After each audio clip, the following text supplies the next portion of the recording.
Utang negara kita tahun 98 itu cuma 500-an triliun. Hari ini sudah 8.500 triliun. Dolarnya sama-sama 17.000. Ini yang dijadikan bahan beberapa kreator yang menurut gue nggak paham ekonomi atau paham tapi sengaja bikin narasi supaya orang jadi takut dan mengira tahun 98 akan terulang. Padahal narasi ini angka-angkanya memang beneran fakta. Tapi cara melihat angkanya yang salah. Misalnya 98 utang 500 triliun. Bener, tapi nilai ekonomi kita juga cuma 500 triliun. Tahun 2025 kemarin utang kita 8.500 triliun. Tapi ekonomi kita itu 23.000 triliun. Jadi kalau tahun 98 itu utang dengan ekonomi kita sama 100% nilainya, hari ini utang dan ekonomi kita nilainya cuma sekitar 30-an persen. Nggak bisa dibandingkan begitu saja. Itu ibarat lu punya bisnis, omset cuma 500 juta setahun, tapi lu punya utang 5 miliar. Yaitu lu perlu khawatir.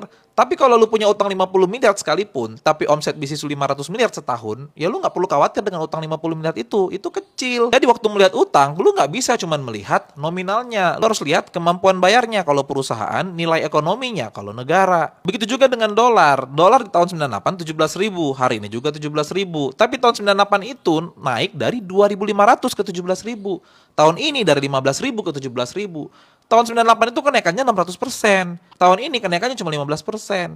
Jadi jangan lihat angkanya sama-sama 17.000, tapi lihat pergerakannya dari angka berapa dia berangkat. Jadi orang yang menyampaikan seperti itu, dia menyampaikan fakta memang, tapi sudut pandangnya dibuat sedemikian rupa malah jadi menyesatkan.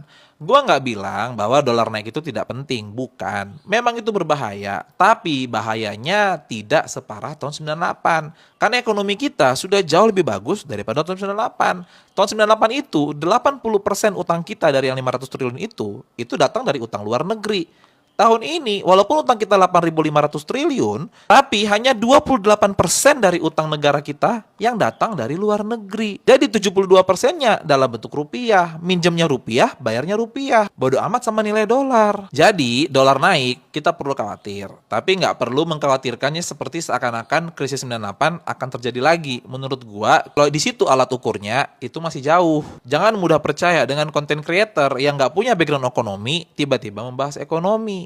Kalian tersesat nanti. Kalau menurut kalian gimana? Coba komen di bawah.